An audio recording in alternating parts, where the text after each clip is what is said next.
Hey everybody, so this video is about redeeming the sacred. You ever have one of those nights where you woke up the next morning and you're like, what the hell did I just do? I need to find a priest and I need to pray for forgiveness. That is not what this video is about. What am I talking about here? I'm talking about magic, alright? Because a lot of you are going to look at this and say, well, obviously magic is sacred. What does it need to be redeemed for? And I agree, magic is very sacred. But since I started this channel, I've been really thrilled with the kind of responses I've gotten from people, the kind of contacts I've made with people. But, you know, every once in a while it seems to come in little bursts, little speckles in between. I run across people who seem like they just got a real chip on their shoulder, and like the only thing that draws them to magic is the idea of having power over people, of being impressive and in control and the king and getting respect. I mean, there's nothing wrong with getting respect and having control, at least over your own life. Definite plus. If you don't have control of your own life, start practicing that magic stuff, you know. Might help you out there. So I get all kinds of crazy questions. Everything from what do you think about Satanism? What do you think about the left-hand path? I'll answer those ones first because frankly it's not my path to walk and I don't have that much to say about it. I could just talk out my ass and say that it's people who don't give a crap about anybody but themselves, or people who benefit them, and that's all that matters to them in life. And maybe some want it to be that, but I don't think that's what it usually is. I could advocate them and say it's not about putting up with hypocrisy and bullshit, it's about the real deal. I think that's the ideal. I think that's the ideal behind it. But it's not my path. And it's not for me to tell you what it's all about. I would advocate a different path. But the other kinds of questions I get, oh man, or not even questions. I've received essays of instruction about how don't you know that the real magic is when you kill stuff and sacrifice it to demons, or like, oh my god, you guys, you shouldn't be saying this, you shouldn't be thinking these things. It's not true. I think I might need to about some cops here. Not usually one to bring in the fuzz, but yeah.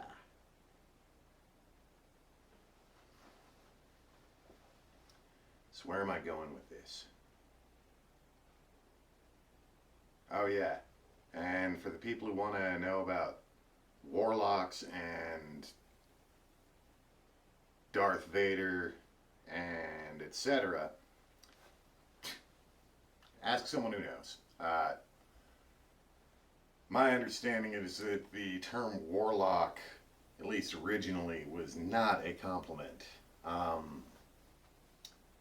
But there might be people who call themselves that today. There might be people who've kind of dug that one up out of the history books and the folk tales and said, I'm going to make it into something. And, well, I guess it all depends on what you make that into. As far as how you deal with vampires, stay back. That's what you do. Oh, lordy. People come to magic for a lot of different reasons. And sometimes reasons that don't start off great turn out just fine. And other times, reasons that start off good don't end up good.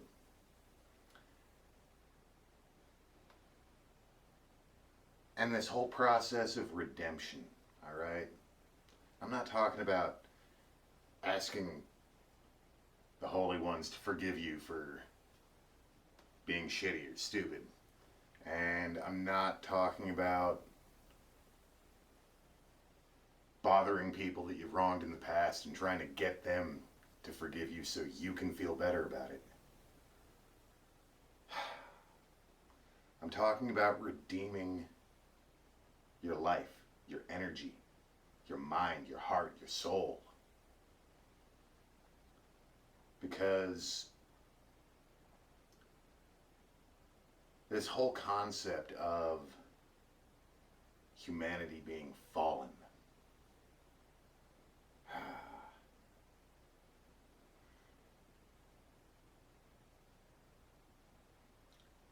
there is a level of truth to it. I'm not saying that I believe in the Bible, because I've read a little too much history to not take that with like a bucket of salt and a shot of penicillin. But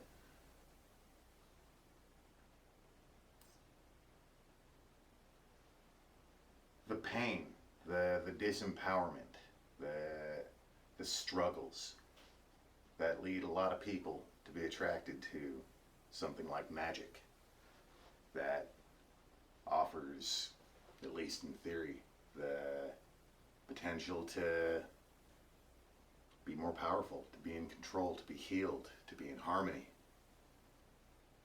to have all these great things, you know? You don't get all those great things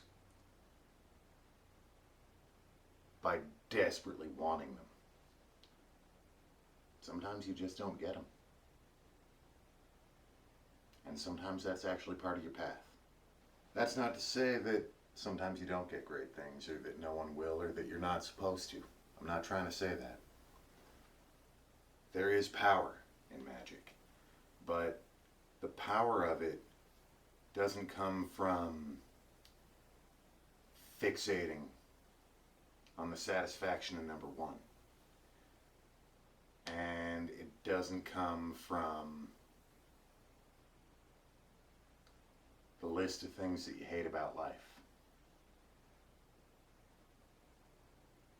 It comes from the things that you redeem. It comes from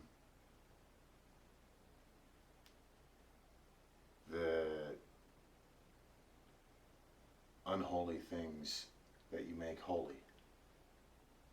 It comes from the forgotten things that you remember. And it comes from the things that you don't care about that you decide to care. Now, before anyone takes that the wrong way, I gotta be clear.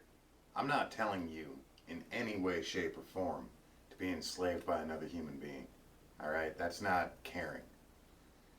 If your husband's beating the hell out of you, you're not obligated to continue to care. You're not obligated to try and save him. You're obligated to save yourself, first and foremost. And if someone is in a bad spot, you're not obligated to save them either. There are too many people in this world to save. And some of them won't let you save them even if you try. And even the ones that will. You have to look at what you're really capable of. You have to be real about it. Alright?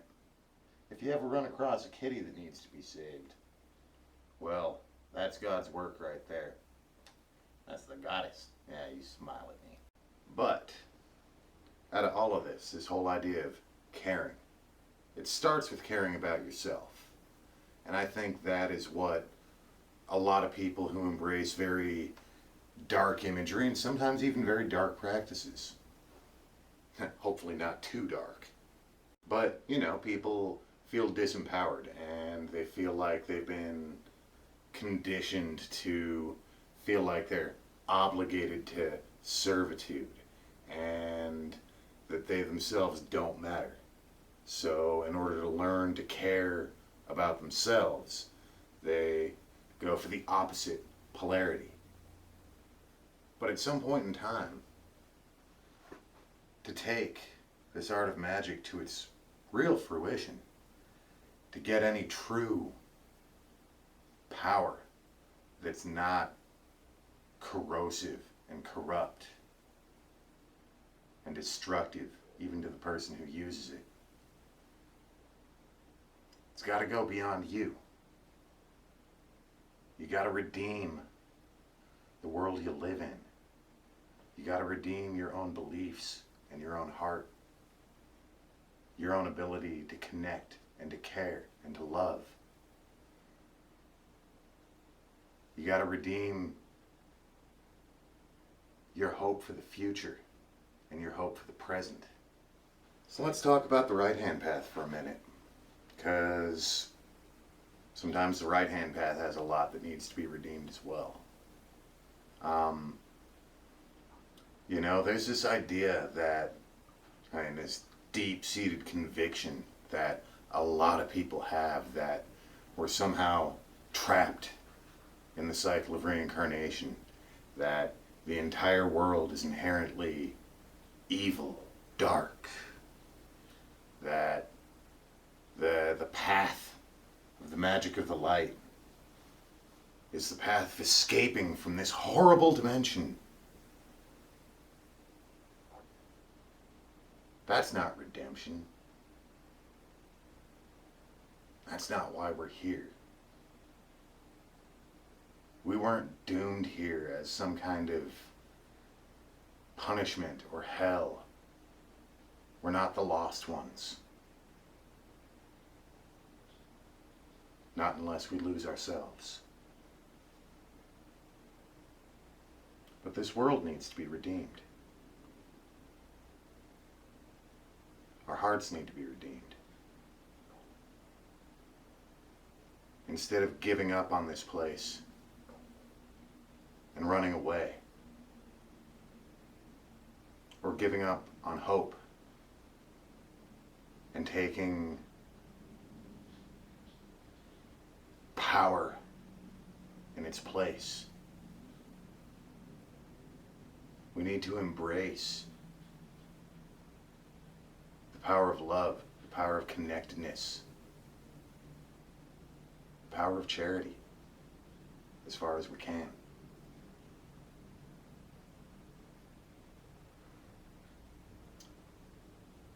And some of those old school,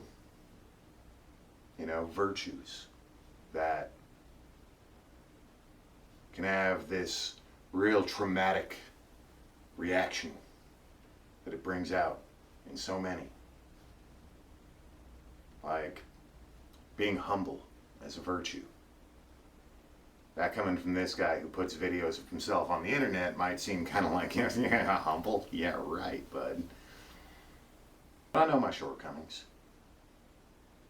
And instead of fixating on that, instead of advertising insecurities, I just say, well, it is what it is. I'm going to do the best I can. And I'm going to give everything I have to give. I don't know about you, but when I look at the night sky full of stars and it's magnificent and it's gigantic, that doesn't make me feel, it does make me feel small, but not in a bad way at all. Looking at amazing people all over the world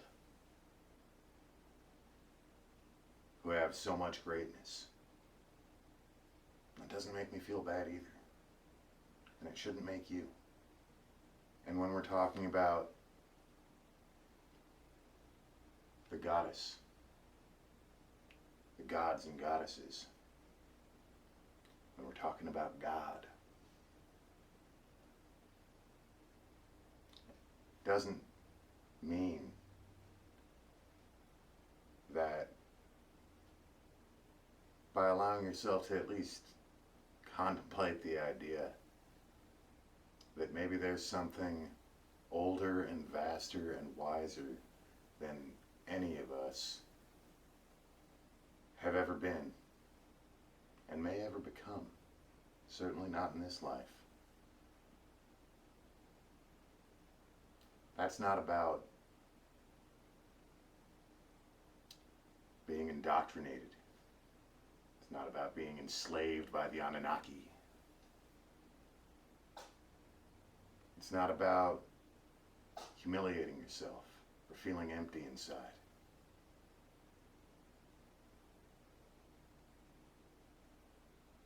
It's about recognizing beauty when you see it. It's about caring about yourself enough to stop worrying about that. Valuing yourself enough that when you come into contact with something greater than yourself, it feels good. So before you think I've gone off the deep end and turned into a preacher man type and I'm just trying to guilt trip you and tell you to come back to Jesus.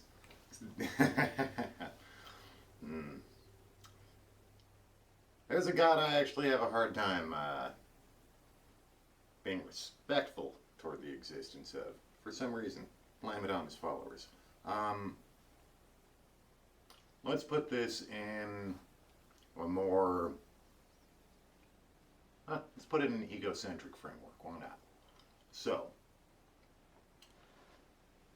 the process of desiring power and desiring to do whatever you want with no caring for if others are harmed by it, whether it's to get revenge or to punish somebody or to get what you want from them.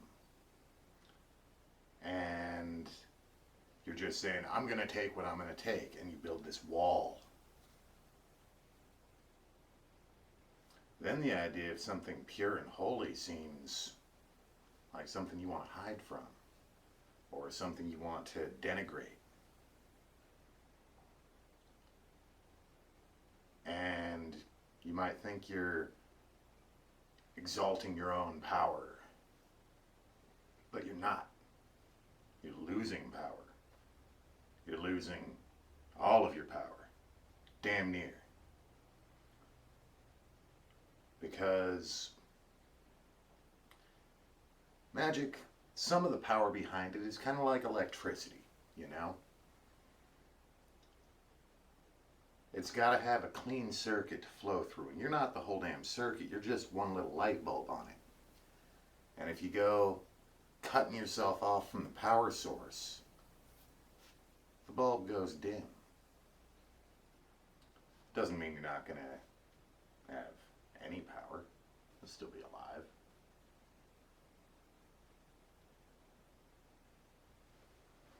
You know, the desire to escape, that's not really where it's at either.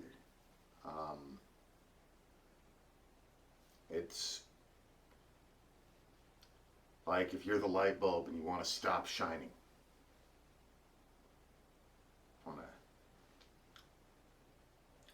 paint the bulb black so that none of your precious light gets out. Regret becoming a light bulb in the first place and think, why would I ever have chosen to do this? Has to be an evil scheme behind it.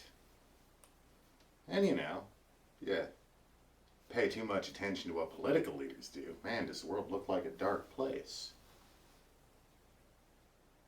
Some places, some things are pretty ugly even today. More places than I like to think about, despite how much time I spend thinking about it. But connecting with the universe and having hope, having faith in the rest of humanity, not letting the perversities of a minority of people who go to extreme lengths to do as much harm as they can. So much so that a majority of people are quite logically scared to do anything about it. And they don't want to dirty their own hands by getting into the violence. I don't either. The thing is that if we block out the negativity in this world, if we just say, I don't want to think about that, I'm trying to be positive because the law of attraction. That's not connection, you know? That's not connecting with the earth. That's not being connected to the collective unconscious. That's not being wise.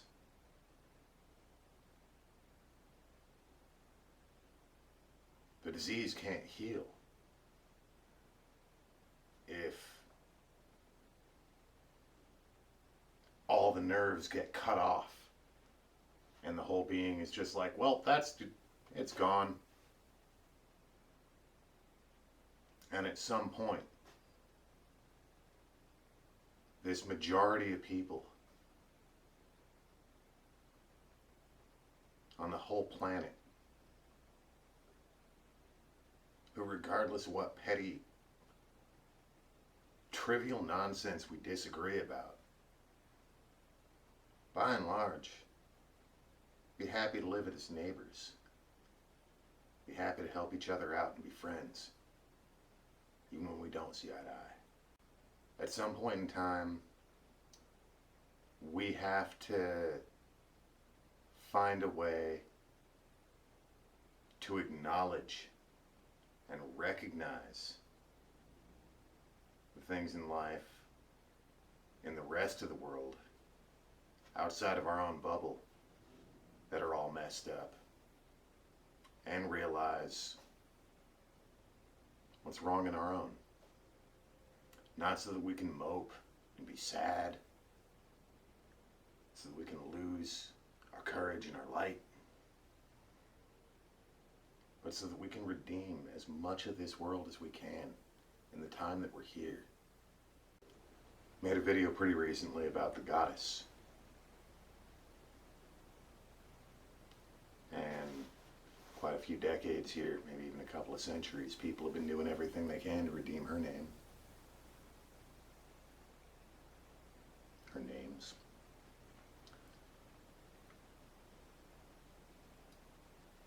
And for just as long, people have been trying to redeem Western society. But too many decent people are afraid to acknowledge negativity. They're afraid to acknowledge negativity in themselves, because the wounds inside make people want to be strong, put up a shield and a wall, not give a crap about anyone else, because that's their problem and you got your problems and you're beating your problems up all day long, showing them who's the boss. Picking the lesser of two evils is often enough what passes for good. And people who've devoted their lives to magic can be as bad about it as anyone. So that's why I say we need to redeem the sacred within the arts of magic. It's not because I don't know if it's sacred.